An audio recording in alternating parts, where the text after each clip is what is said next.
as vestes sacerdotais. Olá, espero que você esteja bem. Nós estamos aqui mais uma vez para darmos continuidade ao estudo do livro de Êxodo.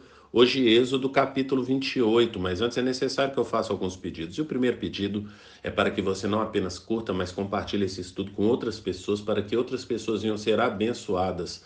Outro pedido é para que você nos siga nas redes sociais, porque através delas você terá acesso a agenda da semana da igreja e ali você vai encontrar os dias, horários e temas dos estudos que nós disponibilizamos ali na igreja. Portanto, venha fazer parte, porque certamente você vai adquirir mais conhecimento da palavra de Deus.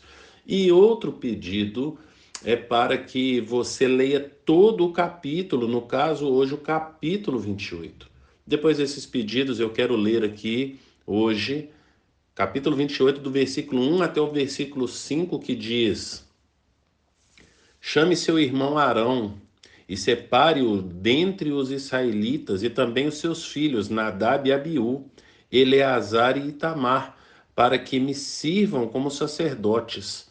Para o seu irmão Arão, faça vestes sagradas que lhes confiram dignidade e honra.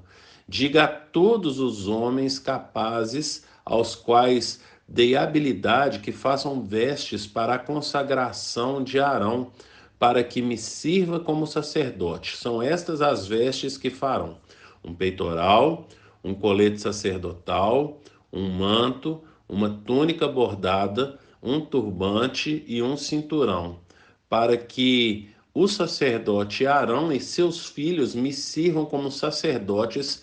Eles farão essas vestes sagradas e usarão linho fino, fios de ouro e fios de tecido azul, roxo e vermelho. Portanto, aqui nós percebemos no estudo de hoje essa separação de Arão e seus filhos. E algo que é necessário nós salientarmos aqui é que quando você lê aqui o versículo 1, você vai perceber que há uma divisão de pares. Então, ele vai falar a respeito dos filhos ali de Arão, que são separados, portanto, em duplas. Então, começa falando que tem os seus filhos Nadab e Abiú, vírgula, Eleazar e Itamar. Portanto, aqui o texto bíblico separa os 4 filhos em 2, fazendo uma dupla para cada um. Então tem a dupla Nadab e Abiú e depois tem a dupla Eleazar e Itamar. Nadab e Abiú, nós vamos perceber aí a história dele, como já falamos ontem, né? A história deles ali, como já falamos ontem, a respeito do pecado deles. Então, ali em Levítico, capítulo 10, lá no versículo 1 e 2, você vai ler ali a história dos dois que vão trazer fogo estranho ali para o altar do Senhor e por isso serão consumidos ali, né, por causa desse fogo estranho. Então, o que nós percebemos é que nessa divisão dos dois tipos aí de sacerdotes descendentes de Arão, os dois que trouxeram fogo estranho, separados em uma dupla, que eles vão morrer, e os outros dois, Eleazar e Itamar, uma outra dupla. E aí eu preciso salientar aqui também que a respeito de Eleazar, ele irá substituir o seu pai Arão. Isso aí você vai conferir ali em Números, capítulo 3, versículo 4. E o outro filho, então, né? O outro da dupla, né? Eleazar e Itamar. Então, falando agora a respeito de Itamar. Itamar, você vai perceber ali, ele entrando ali na genealogia, né? Então, descendente dele ali. Um descendente dele que você vai perceber é Eli. Eli, que vai ser ali o tutor, né, de Samuel. Então, quando você estiver lendo, estudando 1 Samuel, atente-se ali, porque Eli é um sacerdote descendente de Tamar. Você vai poder conferir essa descendência dele ali em 1 Crônicas, lá no capítulo 6, do versículo 3 até o versículo 8. Então, depois confira ali. E outra descendência que a gente vai ver é a respeito do Abiatar, que era o sacerdote dos dias de Davi. Então, Abiatar também aí era descendente de Itamar. E no caso de Abiatar, você pode conferir em 1 Crônicas, capítulo 24, versículo 3. Então aparecem duas duplas, sendo que uma dupla, então, foi consumido pelo Senhor, porque trouxeram ali fogo estranho, e a outra dupla, como que foi a descendência deles aí, e quem que foram os descendentes deles ao longo aí das histórias e que marcaram aí as páginas, a história aí do Antigo Testamento. Portanto, a gente percebe essa primeira distinção, mas algo também que é necessário nós falarmos aqui agora é a respeito das vestes e a importância dessas vestes, porque aqui as vestes, passando agora para o versículo 2, vai falar que para o seu irmão Arão faça vestes sagradas que lhe confiram dignidade e honra. Portanto, no decorrer aqui do capítulo 28, como nós lemos aí também aí nos versículos, vai falar aí a partir do versículo 4, vai falar a respeito do peitoral, vai falar a respeito do colete sacerdotal, vai falar a respeito do manto, vai falar a respeito da túnica, vai falar a respeito do turbante e vai falar a respeito do cinturão. E para que servia essas vestes aí? Para trazer, então, para o sacerdote essa dignidade e essa honra. E a gente vai perceber então que também havia uma outra função, porque às vezes a gente pensa na dignidade, na honra do sacerdote diante do povo, mas também é dignidade e honra, principalmente, né? Ali diante do Senhor. Portanto, isso aí traria para eles dignidade e honra diante do Senhor.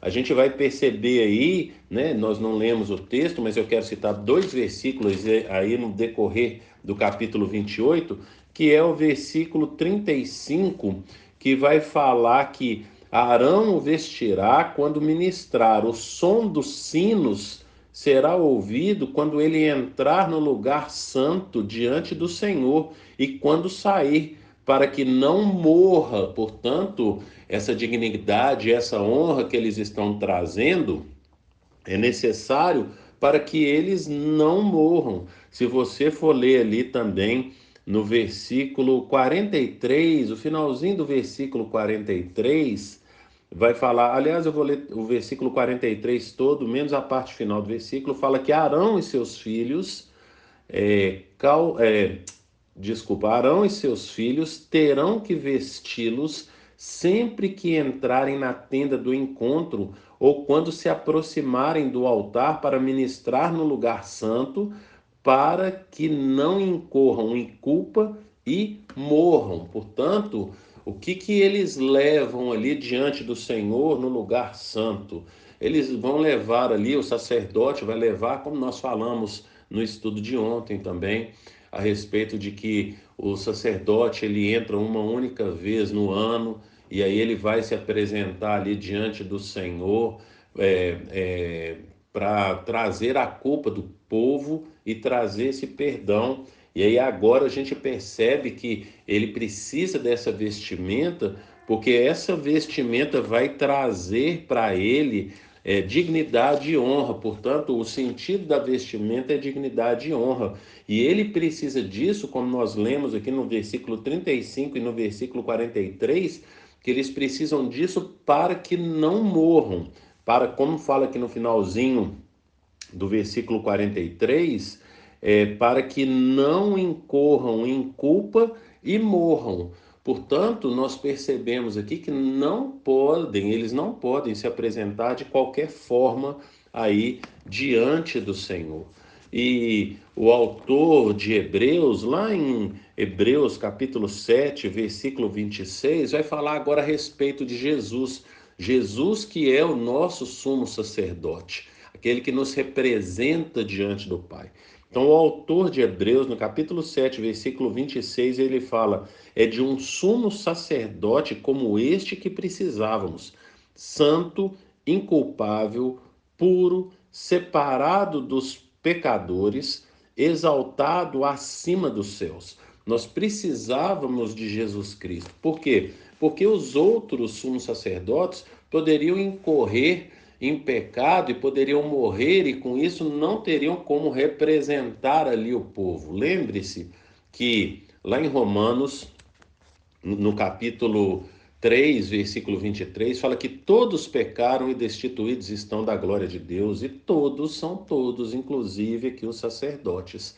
Então, essa vestimenta do sacerdote aqui, que trata aqui no capítulo 28, vai falar a respeito dessa roupa, né, das vestes, de como que eles deveriam se apresentar diante de Deus para que não morressem. Por quê? Porque somos pecadores. E o autor de Hebreus vai falar que nós precisávamos então de Jesus Cristo de Nazaré, porque ele é santo, ele é inculpável, ele é puro, ele é separado dos pecadores, exaltado acima dos céus.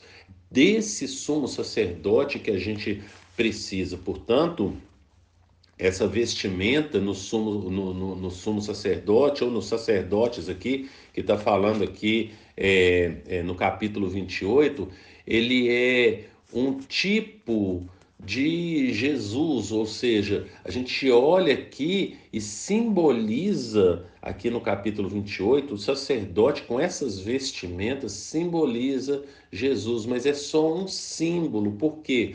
Porque não se parece em nada com Jesus, que é santo, que é inculpável, como nós lemos aqui em Hebreus capítulo 7, versículo 26. Portanto, como diz lá em 1 João capítulo 2, lá no versículo 1, fala que nós temos um intercessor junto ao Pai. O papel do sacerdote era esse, de interceder pelo povo, e nós temos um junto ao Pai, do lado do Pai, que é Jesus Cristo justo, e ele é a propiciação dos nossos pecados, e não apenas dos nossos, mas de todo o mundo. Portanto, nós precisamos entender que essas vestimentas do sumo sacerdote apontavam para aquilo que é perfeito. A vestimenta e o sacerdote aqui do capítulo 28, eles eram imperfeitos, mas simbolizavam aquele que viria e que seria perfeito, um sumo sacerdote perfeito, como nós lemos aqui em Hebreus capítulo 7, versículo 26. Portanto, nós precisamos nos atentar que tudo aponta para Jesus.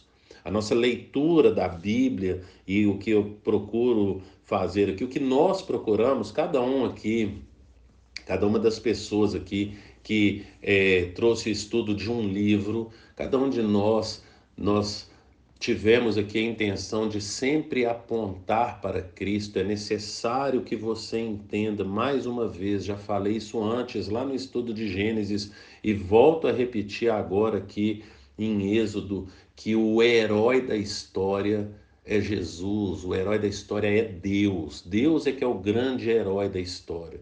Nós vamos ver exemplos ao longo aqui dos estudos da Bíblia, vamos ver grandes homens de Deus, mas entenda que cada um deles é apenas um instrumento nas mãos do Senhor, que apontam para aquele que manuseia tudo e todos da forma como quer, que é então o herói da nossa história. O herói da nossa história é Jesus Cristo de Nazaré. E por isso, quando nós lemos esses textos, quando nós lemos aqui o capítulo 28, isso tem que nos levar a louvar, exaltar e engrandecer o nome do Senhor, porque grandes coisas fez o Senhor por nós, por isso estamos alegres. Pense nisso e que o Senhor te abençoe.